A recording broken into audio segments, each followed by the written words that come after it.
What is up, everybody? We are looking at tithing today. Everybody's favorite subject, especially some certain pastors. But we're going to look at tithing, specifically, what does the Bible say about it?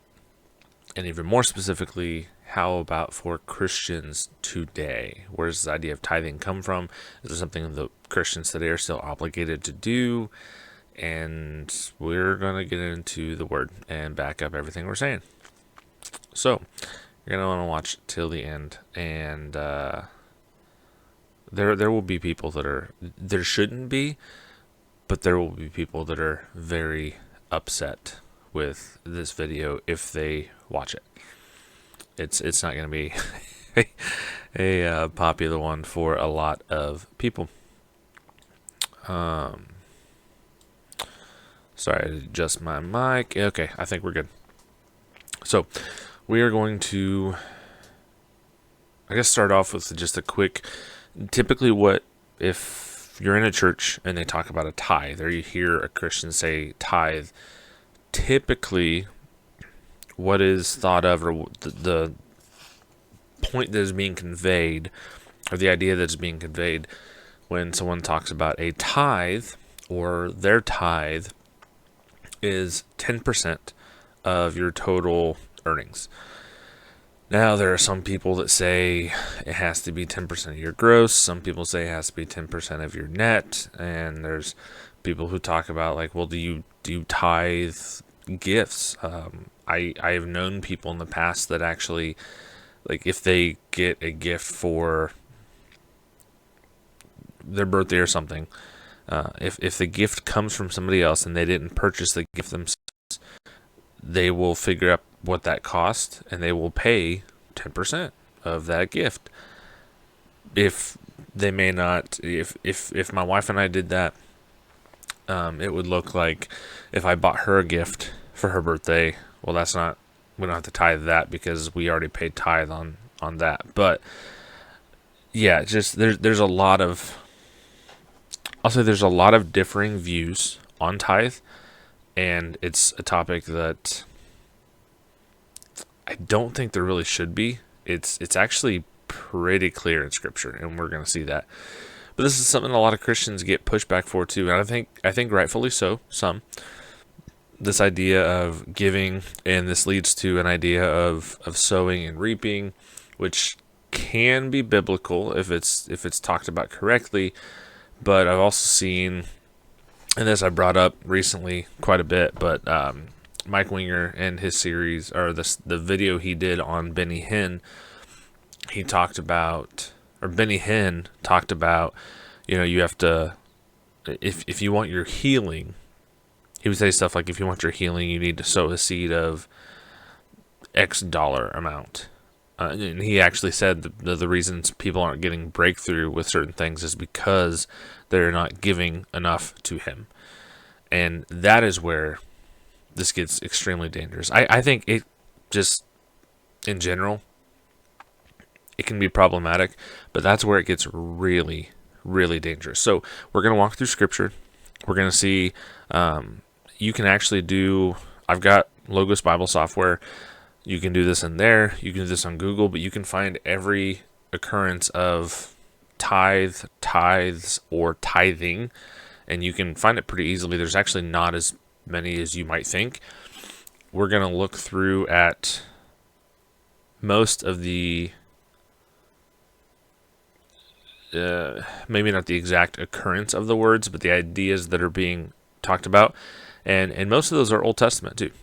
But we're going to get into it, and then we're going to look at how does that apply to us today. We're going to look at some New Testament examples, and then also some messages I've heard, sermons I've heard, and how they tie into this, and how we can actually look at those. So first, we're going to look at the first instance of tithe. So the first instance of tithe in Scripture is Genesis 14, and we're going to look at verses 18 through 20. So with this is actually Abraham. This is before the Old Testament law, or the Old Covenant, and this happened.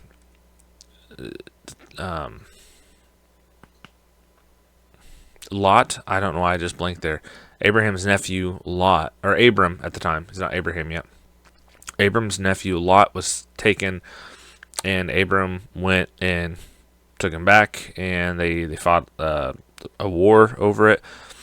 What ended up happening was Abram gave a tenth, or 10%, and we'll see this here. So Abram is coming back, and he finds this man, the king of Salem, which, by the way, is at the very least a picture of Jesus in the Old Testament. I personally lean towards, I think this was actually Jesus. And that's because in Hebrews it talks about the king of Salem had no mother, no father, and things like that. But that doesn't matter for this conversation so much. But this is, we'll start with verse 18. Melchizedek, king of Salem, brought out bread and wine, communion. He was a priest to God Most High. He blessed him and said, Abraham is blessed by God Most High, creator of heaven and earth. And blessed be God Most High, who has handed over your enemies to you. And Abraham gave him a tenth of everything. So, why did Abraham give him a tenth?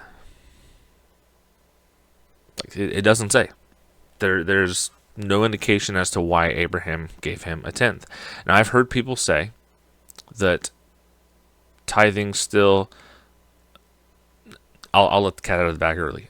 Christians aren't obligated to tithe. Now, there is something in there that is for Christians, but we will get into that shortly. And I need to say that to say what I'm going to say here. But I've heard people say that, tithing was, or people will say that tithing doesn't apply to us anymore because that's Old Covenant. And people will push back and say, no, that tithing came before Old Covenant. And we see Abraham tithe here, so that means that tithe is still applicable to us today. But where does it say that this Abraham giving a tenth here was because God told him to, or it was a command from God? It doesn't anywhere. That's not where this happens. So this is something I was kind of confused about, and I started looking into this.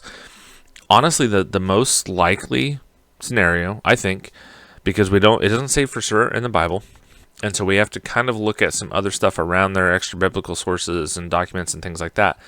We do know that it was somewhat commonplace for a lot of people in early cultures, I guess, paganism and God worship and things like that. They would give to their false gods. And I think the most likely scenario for why Abram gave, I think I keep saying Abraham, why Abram gave a tenth is because he saw this is what was happening with the people with their false gods. And so Abram thinks they're going to do that for their lowercase g gods. I'm going to do that for the real God, God Most High. I am doing that for him. I'm giving a tenth. So I've seen some kind of random explanations. Nothing really has stuck out much. That's, in my opinion, the only one that really makes much sense to me, or seems to line up with the least assumptions. So I've heard people say that, well, God actually did tell Abraham to give a tenth, and it's just not recorded there. But, I mean, that's, in my opinion, that's a bigger assumption than just saying, like, oh, well, he saw other people doing this, and so he did it as well. But, that's the first instance of tithe. So, let's look at when God did talk about it. This comes later. This is after God has set up a covenant with Abraham. What about tithe in Old Covenant? Now, this is where I push back a little bit, and there really isn't a whole lot of response from people who would disagree with me. I don't want to try to make the argument out to be worse than it is, but like if I'm being honest, like this idea is not represented for us today. Even in the Old Testament, what we see today is not what was represented in the Old Testament. And we're going to look at that. So, first section we're going to look at, it's called a Levitical tithe. We'll jump in, we'll read this, then we'll talk a little bit about that. So we are in Numbers 18. Actually, before we get into that, so if you're not familiar, there's in Exodus, the story of, there's a lot of stuff in Exodus, but Moses and we see Moses starts off and with Israelites in slavery in Egypt. A lot of stuff happens, and it's all important. It's a really exciting story. The book of Exodus is amazing to read through, but for the sake of time with this video, we're not going to talk about that. They get out of Egypt. God sets the Israelites free. They leave, and so now this people that spent so long in captivity, literally everyone that is there was born in slavery. They've never been a free people. Now they're leaving. They're out in the wilderness. They're free. They have no oppressors whatsoever. And so God gives them rules for how this is to work, and sets up some instructions and things like that. And this is what we see, the law. You'll see a lot if you read the New Testament, what the Pharisees held to, some of what the Pharisees held to. They added a lot of stuff to it, but the beginning of what the Pharisees held to was the law, and this was the law that was given by God to the Israelites. The first section we're going to read is Numbers 18, verses 21 through 24. Okay, look, I have given the Levites every tenth in Israel as an inheritance in return for the work they do, the work of the tent of meeting. The Israelites must never again come near the tent of meeting, or they will incur guilt and die. The Levites will do the work of the tent of meeting, and they will bear the consequences of their iniquity. The Levites will not receive an inheritance among the Israelites. This is a permanent statute throughout your generations. For I have given them the tenth that the Israelites present to the Lord as a contribution for their inheritance. That is why I told them that they would not receive an inheritance among the Israelites. So, what is going on here? We see earlier that before this passage, God sets up Israel is broken up into several tribes. God sets apart the tribe of Levi as Levites. They are not given an inheritance or a piece of land, and so because of that, they're not able to work and make food and stuff like this. So as a way to make sure that they are provided for, God is saying the rest of Israel gives a tenth of whatever they have to the Levites. And that is how the Levites will be able to, or the rest of Israel gives that to God, and God is letting the Levites have that, and that is what they're able to eat and sustain themselves on, and that way they don't have to worry about going and getting food, because there's a lot of stuff that went into being a Levitical priest. You had to read the book of Leviticus. Like, there is a ton of stuff in here, and if you do it wrong or you slack off, that's it. Like, you're dead. There is some instances in the Old Testament and in Leviticus where individuals did not do this right, and things happen. Leviticus is an interesting read. Go read it, especially keeping in mind the parallels of Jesus, and read the book of Leviticus. It will change you for sure. Now, the priest took this so that way that they could do their priestly duties and not have to worry about the food and stuff like that, and they weren't given an inheritance of land because of that too. So this is a tithe in the Old Testament, so 10%. So this shows we have to pay 10%, right? Well, no. There's a couple problems with that. This is only one of the tithes mentioned in the Old Testament. So it's not even actually just 10% if you want to actually be biblically accurate. And this specifically has to go to the Levitical priests.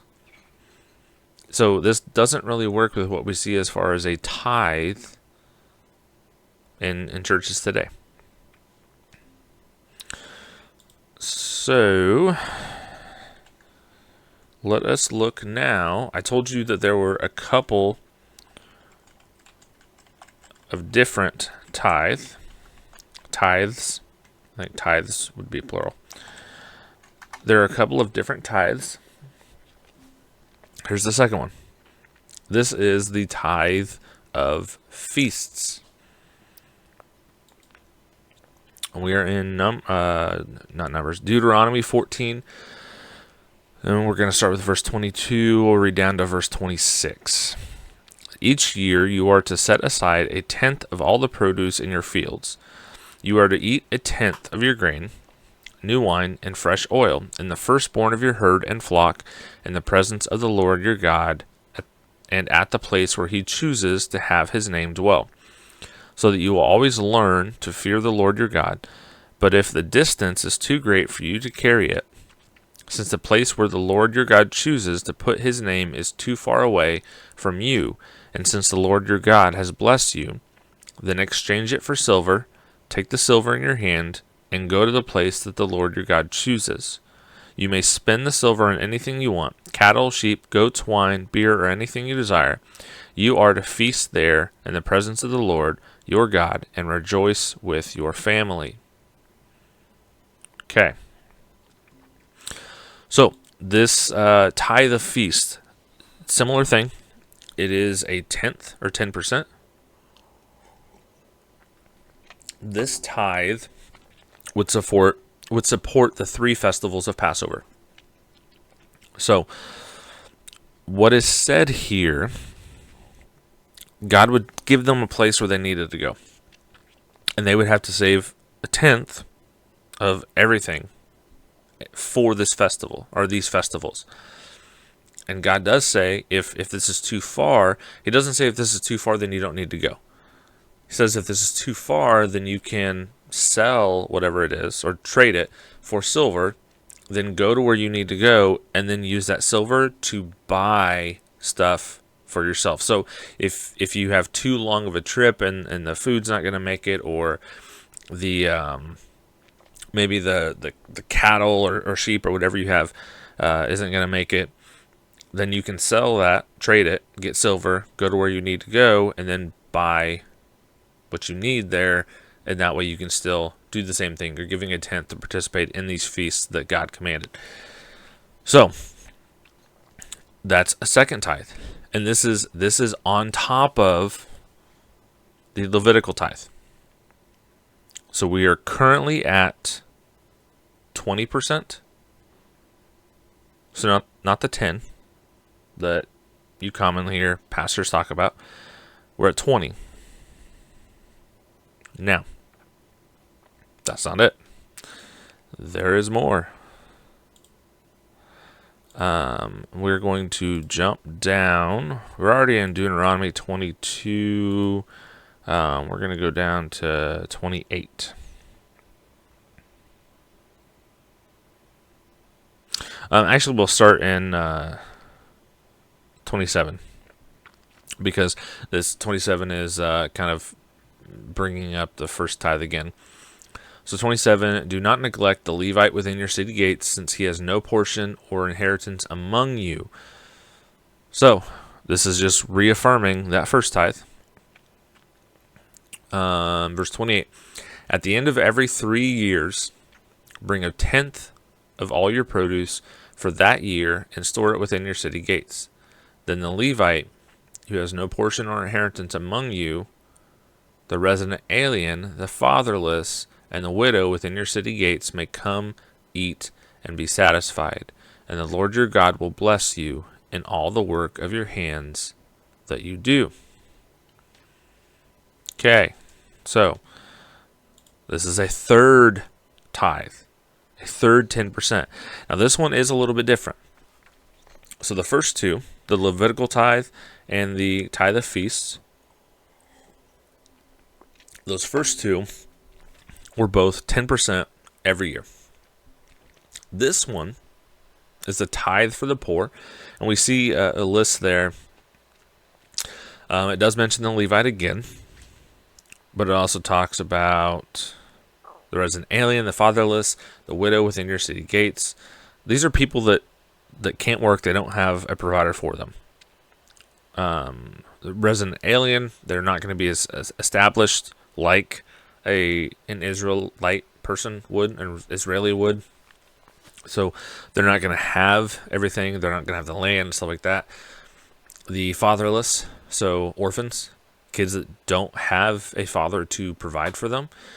The widow. So again, the widow, they don't have a husband to work to provide for them. So these would be people that need assistance from outside themselves. This was how God set it apart to provide for these people. So 10% at the end of every third year, and this would go on. There's several other things throughout the Old Testament they talk about with this, and it kind of goes in cycles of like 7 years. So like there's a forgiving of debts at the end of 7 years and things like that. So this would be, you start a cycle. You also let your land rest, give it a Sabbath once every 7 years, and there's a lot of stuff like that. So what you would do is you would take 7-year periods. So I'm trying to find my camera. 7-year periods, right? So here's year 1, year 7. And so you'd start here and work your way through it. And you get to the end of year 3, and you take 10% of everything and you put it into the city for these people that need it. And then you do 4, 5, and 6. At the end of year 6, you do it again. Then you have year 7. Then you start over. So if we want to actually be biblically accurate, when your pastor talks about a tithe, or if you're a pastor and you're talking about a tithe, if you want to be biblically accurate, the correct thing would be to expect 20% every year and 30% every third and sixth year. That's there is no just straight 10%. Like that doesn't exist. I don't know. I've tried to look. I honestly I don't know, and maybe I've missed it, but I have tried to look. I don't know where that idea came from. It's, as far as I can see, it just kind of like it just starts. So I don't know who it originated with or what group it originated with, but it's not biblical. At least not completely biblical. It definitely it's picking and choosing aspects of the Bible. But none of this applies because we are under a new covenant, right? Let's look at some New Testament. Let's look first at the words in red. My man, Jesus himself. We're in Matthew 23, verse 23, and I believe this story is in Luke 2, maybe like Luke 16. I might be wrong on that. I'm pretty sure it's the Gospel of Luke, though. So, let's look at Matthew 23, verse 23. It says, "Woe to you, scribes and Pharisees, hypocrites! You pay a tenth of mint, dill, and cumin, and yet you have neglected the more important matters of the law, justice, mercy, and faithfulness. These things should have been done without neglecting the others. So Jesus is saying here, he's not condemning them. He's not condemning their paying of tithe. He's saying they did that, but they neglected the even more important stuff. So Jesus is saying that we still need to tithe, right? Well, no, because this is before Jesus' sacrifice. So this is when they were still under the old covenant. So this is not applicable to us today. Jesus is talking about the law. He even says right here in the kind of the end of this.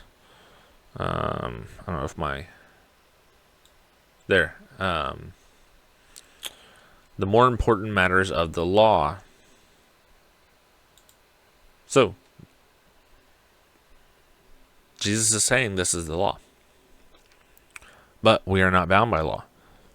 See that in Galatians? We talked about that in the first Fruit of the Spirit video. That if you're being led by the Spirit, you are no longer under the law. So this doesn't apply. Now, I want to look at, there's two illustrations, two stories, biblical stories I hear that I often hear tied to this idea of tithing. And these are both New Testament stories. These are both stories from Jesus. And these are stories that people will typically try to use in some way or another to say we're still obligated to tithe. This story from Jesus says so. There's a couple reasons that this doesn't really fit. So we'll get into those. The first one is Matthew 22, verses 15 through 22. So, okay, this sets it up. Verses 15. Then the Pharisees went and plotted how to trap him by what he said. So they sent their disciples to him, along with the Herodians. Teacher, they said, we know that you are truthful and teach truthfully the way of God. You don't care. I don't know why I broke that up that way. We know you are truthful and teach truthfully the way of God. You don't care what anyone thinks, nor do you show partiality. Tell us then what you think. Is it lawful to pay taxes to Caesar or not? Perceiving their malicious intent. So before we go, well, no, we'll go ahead and read. Perceiving their malicious intent, Jesus said, why are you testing me, hypocrites? Show me the coin used for the tax. They brought him a denarius, whose image is on this inscription, or whose image and inscription is this. I cannot read tonight. He asked them, Caesar's, they said to him. Then he said to them, give then to Caesar the things that are Caesar's, and to God the things that are God's. When they heard this, they were amazed. So they left him and went away. So, typically, how I hear this sermon go, or this story go, they'll read that, they'll tell the story, and then they will say, well, Jesus is saying here, pay your taxes, but you also need to pay your tithe. Give to Caesar what is Caesar's, the tax, and give to God what is God's, the tithe. So, set this up. The Jews were not happy about paying taxes to Rome. They didn't like it. I can relate. I don't like paying taxes either. But they didn't like it, and so they tried to trap Jesus and to say either yes or no, you should pay your taxes, because if he said yes, flat out, pay your taxes, the Jews are not going to like him. If he says no, flat out, don't pay your taxes, Rome is not going to like him. So they thought this was a question that Jesus did not have a good way to answer. Jesus has a way of knowing everything and being able to respond to everything in a perfect way. So Jesus tells them Oh, he calls them out, says they're hypocrites. That's why they're testing him. Then he asks to see the coin. When he looks at it, it's a little coin and it has the picture of Caesar on it. It's made in the image of Caesar. The image of Caesar is on this coin. Jesus asks, whose image is this? Whose image is this made of? Made in. And they say Caesar's. He says, okay, since this is made in Caesar's image, give it back to Caesar. What is made in God's image? Not a coin. Not money. Us. All of us. We are made in the image of God. So he's saying, give me you. Which is a lot bigger deal than 10% of your income. Much, much bigger deal. We are going to go into what that means. But before we do, I've got another story. The same story is actually in a couple places. I know it's in Luke as well. I think it's in Mark. Which is where we're going next. Not the same story. We're going to Mark 12. Mark 12, we'll start in verse 41. Sitting across from the temple treasury, he watched how the crowd dropped money into the treasury. Many rich people were putting in large sums. Then a poor widow came and dropped in 2 tiny coins worth very little. Summoning his disciples, he said to them, "Truly I tell you, this poor widow has put more into the treasury than all the others. For they all gave out of their surplus, but she, out of her poverty, has put in everything she had, all she had to live on." So, again, I've heard this kind of a little differently talked about as far as tithe goes, but it's typically something along the lines of she gave everything and she's praised, so we need to give at least 10%. That's the minimum. They don't have a great explanation of how they jump from she gave everything to you give 10%. It's just she's praised for giving everything, so we should give at least the 10%. Now, this, I think, lines up more with the story that we just read about the coin and the image of God. So she gave everything she had. Now, this was financially, but she gave everything. And she was praised by it. Jesus said she gave more than anybody that was there. And monetarily, she gave less. But where it mattered, she gave more. Okay? So again, that story doesn't really tie into tithe. There's some other ones I heard too, but those are probably the ones that I've heard the most. And I think that those are probably the ones that most people hear the most, and they kind of think, okay, well, yes, this is legitimate. So I wanted to address those. If, as a good reminder, make sure you like, subscribe, so you don't miss anything we have coming out. Hit the like button below, and that helps the video, helps the algorithm, helps more people find this, so that you can actually learn some biblical stuff. Every once in a while, I may throw out a gem, but put in the comments if you've heard another biblical story or another passage used to talk about tithe or tie into this idea that we as Christians today need to tithe. Put it in the comments. If you're on YouTube or Rumble, if you're not, there should still be a way for you to comment, or you can send a message on X or Instagram, either one. But I would like to know, because I do want to kind of maybe start digging into some more of these and breaking down what the stories are actually saying and how they're not just saying, hey, give 10%. I think there's too much of that stuff taken and twisted. So comment below. You can put like what the actual passage is, or if you're unsure, you can just kind of sum up the story, or you can kind of summarize like, hey, this is a story, the pastor used it to launch this way, and whatever you want to include. I'll try to check all those as much as I can, and if I use one of yours, I'll put you up in a video.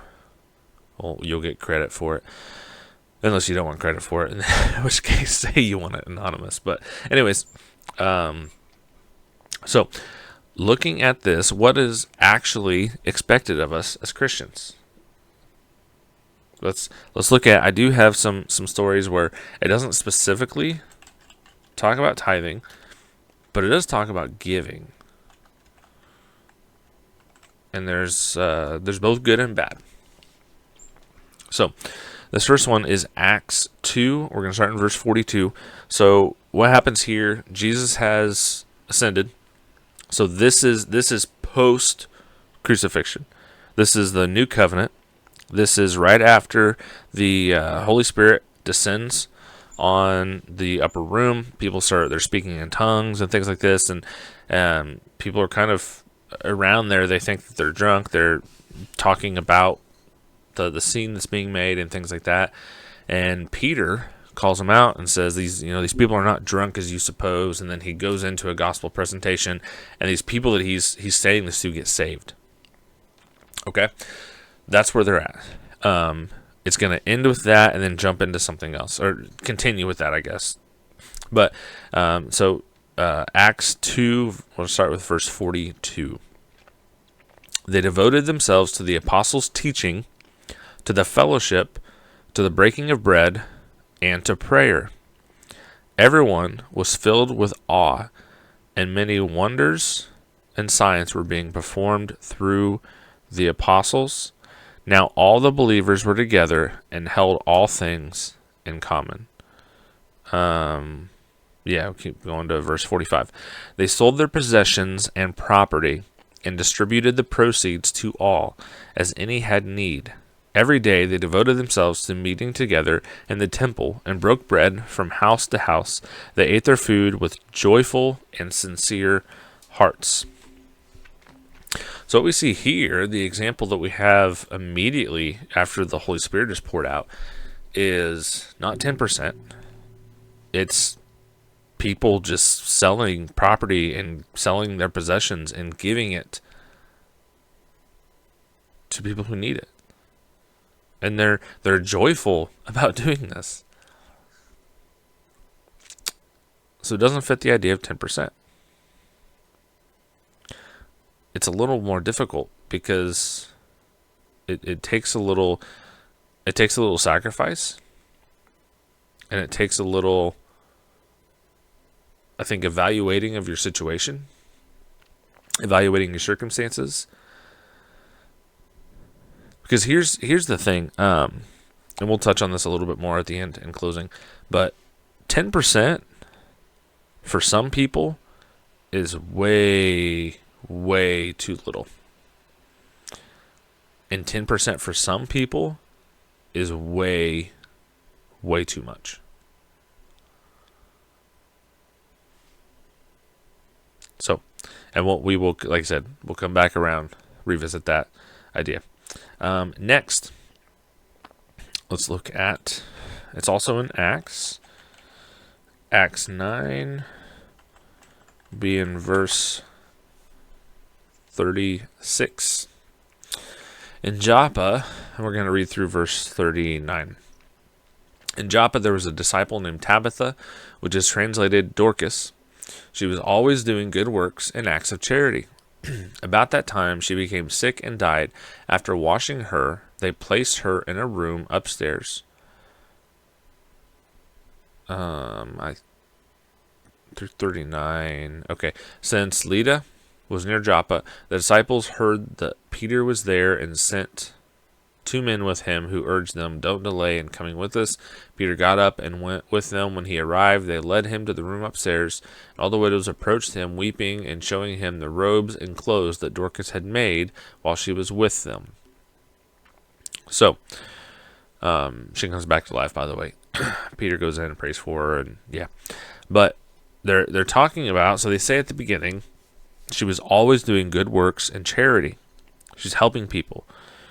I imagine maybe some of that was monetary, but clearly, at least some, I would say from what it looks like here, just reading it, I would say most of what she did probably wasn't even monetary gifts to a local church or a local church body.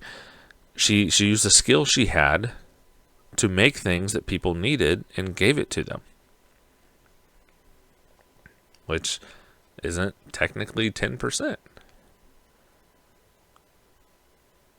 But it was a need, and it was giving, and what we see is this was a joyous thing. She did it out of joy.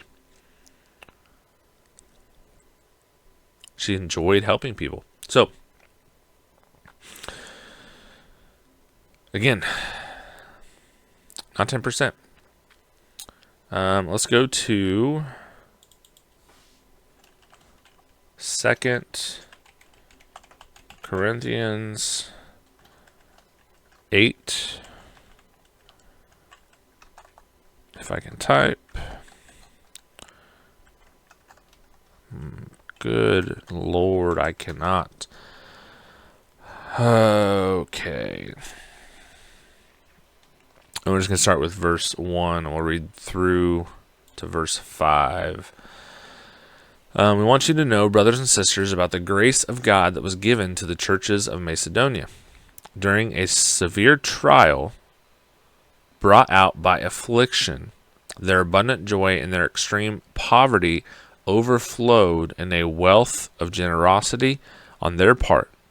I can testify that, according to their ability, and even beyond their ability, of their own accord, they begged us earnestly for the privilege of sharing in the ministry of the saints, and not just as we had hoped. Instead, they gave themselves first to the Lord and then to us by God's will. So, the church in Macedonia is being praised. Why? Because of their giving. They're giving out of poverty. Their generosity, even when it doesn't seem like it made sense for them. Like it made sense for them to be generous with their situation. Again, not 10%. It wasn't a blessing bragging on the people of Macedonia because they had a downturn economically and things were tighter, and they still gave their 10% to the church. It was just talked about generosity. So the idea of 10% is not applicable. They're praised. Now, last one I want to look at, and this one is different. Very different. Acts 5. I'm just going to read through. We're going to read verse 1 through 11, so it's a little bit lengthier, but stick with me. Acts 5, 1 through 11. But a man named Ananias, with his wife Sapphira, sold a piece of property. However, he kept back part of the proceeds with his wife's knowledge and brought a portion of it and laid it at the apostles' feet. Ananias, Peter asked, why has Satan filled your heart to lie to the Holy Spirit and keep back part of the proceeds of the land? Wasn't it yours while you possessed it, and after it was sold, wasn't it at your disposal? Why is it that you planned this thing in your heart? You have not lied to people, but to God. When he heard these words, Ananias dropped dead, and a great fear came on all who heard. I can imagine. The young men got up, wrapped his body, carried him out, and buried him. About 3 hours later, his wife came in, not knowing what had happened. Tell me, Peter asked her, did you sell the land for this price? Yes, she said, for that price. Then Peter said to her, Why did you agree to test the Spirit of the Lord? Look at the feet of those who have buried your husband the feet of those who buried your husband are at the door, and they will carry you out. Instantly she dropped dead at his feet. When the young men came in, they found her dead, carried her out, and buried her beside her husband. Then the great fear came on the whole church and on all who heard these things. I can imagine if you're in a church service and somebody just drops dead at the front. Yeah, that would instill a little bit of fear. So what's the case here? This seems very, very weird. This seems very strange. Well, we know what happened. We saw earlier in Acts 2, it talks about people selling property and giving it to those who needed it and things like that. But what we see in this story, Ananias and Sapphira decide beforehand they're going to sell this property, and then they're going to keep back part of it for themselves, but they are not they're not punished because they decided not to give everything.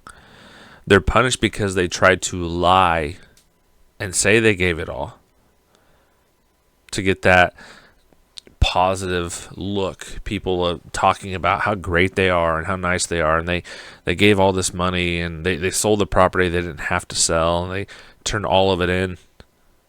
They're going to take that praise without actually having done it.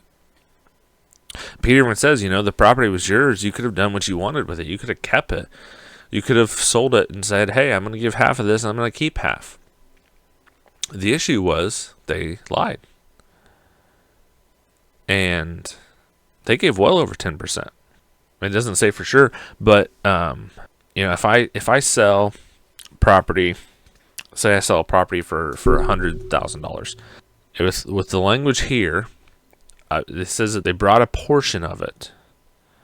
So if I'm trying to convince people I sold it all, maybe say I sold it for $90,000, keep 10, 80, keep 20, but they're probably still giving a large portion of what they got. And this is what happens. So, in short, what does the Bible say? What does the Bible say as far as us today? What do we need to give? It doesn't. The Bible does not clearly say you need to give X amount. You need to give 10%. You need to give 20% and then 30% every third and sixth year. For Christians today, there is no clear-cut instruction. And I think the reason why, or at least part of the reason why, like I said, I think 10% is far too much for some people and far too little for some people. I've heard pastors talk about how 10% is the minimum, and anything over that, it's called tithes and offering. What they'll do is they'll say 10% is kind of your required amount. That's the membership fee or whatever. And then anything above that, that's where you get your blessing. And that idea is not biblical. That's not for us today. That is I don't want to say this is every instance, because I do think this shouldn't be the case. I do think there are some pastors that are just ignorant on this, and they have not studied it because they're like, oh, well, so many pastors say this. If this really wasn't the case, then pastors wouldn't be saying this. But sadly, that is not true, and that's not how this actually works, because there's plenty of time where pastors just continue things that aren't biblical, that it just sounds good, or it brings money into the church, or helps pay their salary, so they're just going to keep pushing it. So this is not a biblical idea, not for us today. But they talk about tithes and offering. I'll say 10% is the minimum requirement. Anything above that's an offering, and that's where you start seeing your miracles kick in and your blessings start kicking in. That's where you start getting your prayers answered, and this is where this becomes really, really problematic, really, really fast. I think the reason we as Christians today don't have a clear cut 10% or dollar amount or whatever it may be, I think we can see a similar thing with most of what Jesus did. So we see Jesus talk about how it's not only not enough to say don't commit adultery. If you look at a woman with lust, then you've committed adultery in your heart. It's not enough to say don't murder. If you hate somebody, you've committed murder in your heart. It is so much easier to say, okay, here's the line. I'm going to get as close as I can without stepping over. Well, that's not what God wants. He doesn't want you to get as close to something wrong as you can without going over. He wants you to stay as far away from that as you possibly can. And He knows what's best for us. So we should be looking to see what we can. Trying to find any way that we can to serve, to honor, to follow and obey. So, coming to tithing, it gets away from the idea of, hey, this is just a certain amount I have to give to check off this box. And it becomes much more of a heart issue. It is much more of something you have, like I said before, you need to evaluate. You need to pray about. Now, I'm not saying you sit and you say, hey, like, this is the most that we can give. Some people, yes, do that. Figure out, just sit down, budget. Okay, this is what we can give. This is what we're going to give. And then give that first. I do think there is an element of giving this before everything else. Especially if you feel God has told you a certain amount, or you just have maybe a strong feeling, hey, I need to give this much. I don't know why. It doesn't make sense. It just, I feel like I really need to give this much. Then go for it. Do that first. That is obedience. That is sticking to God's plan, what God wants for you, trying to follow what He has for you. And I think that is good. Just as a basic principle, I do think Christians should be giving to their local body where they attend, just plainly because if you are attending a church, and I've said this multiple times, it usually cracks people up. It's true, it doesn't sound nice, but if you are attending a church, you are a drain on the church's resources. Even if all you do is go and sit in the building, you are sucking up AC and you are costing money. So once you know where you're going and you are plugged in somewhere, that should be one of the first things that you start doing is you start paying tithe. Not paying tithe. See what I'm doing? You start giving. Now, if you want to do 10%, that's fine. It's not wrong. It's just not mandatory. So if you want to do 10%, I know a lot of people do. Go for 10%. If you want to do part helping other people, I think that's fine too. I do think you should be contributing back to your church, because I think pastors should be able to live comfortably at the level of the average attendee of their church, and pastors should be able to do their job without having to have a second job. Your pastor should be able to provide for his family off of the church, because that is his job, and that is a far more important job than many others that are paid much, much more.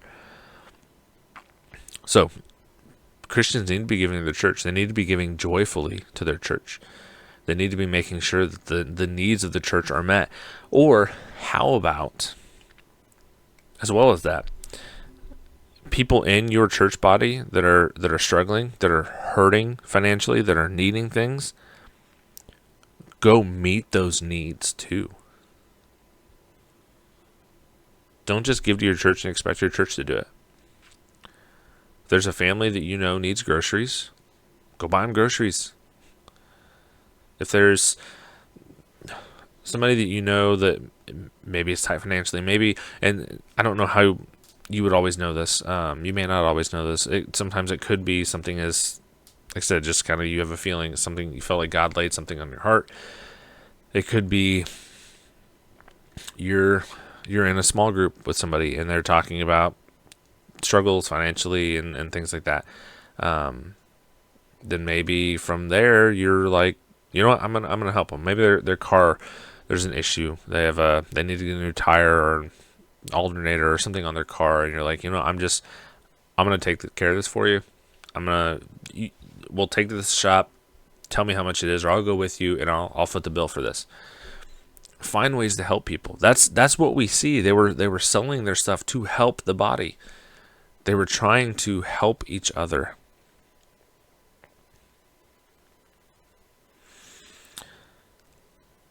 That's what Christians should be doing.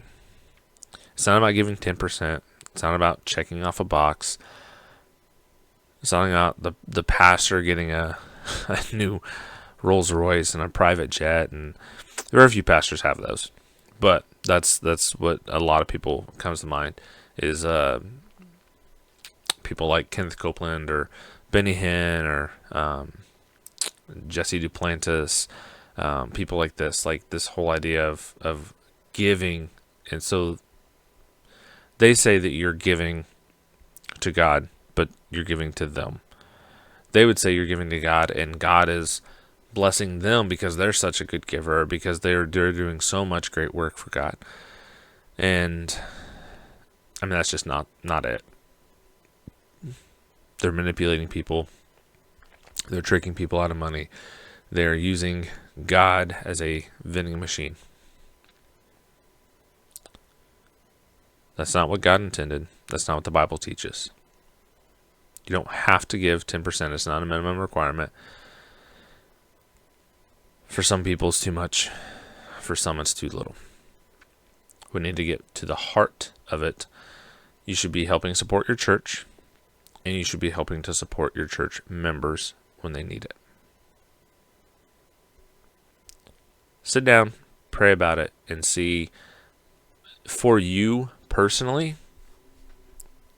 what does that mean? Because everyone watching this video is probably going to mean something different.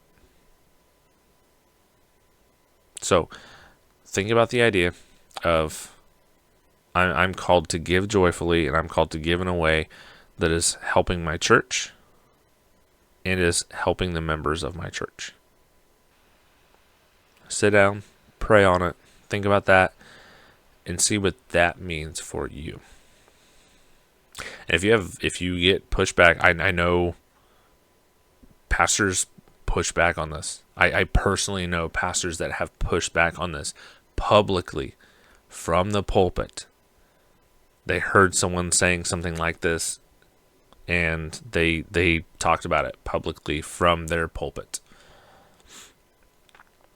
So if you have pushback from your pastor, send them a video clip to this, or send them a link to this, or just condense the points down and bring it up to them, or ask them to show you. Don't be afraid to step out and push back. And if it gets bad, if like I bring this up because I think there will be people that do this, and they will get bad pushback. They will be talked poorly of. If stuff like that happens, leave. Find a different church. I would say if they're going to treat you like that as a result of you doing this, then it's probably not the best environment to be in, and it's probably not a super God-focused environment. So, thanks for watching. I guess we'll just end it there. God bless. Hey, thanks for watching all the way through to the end. Don't forget to like and subscribe so you never miss any of the new content we have coming out. If you look over here, you will see some other videos that YouTube may think that you would like as well. So thanks. God bless.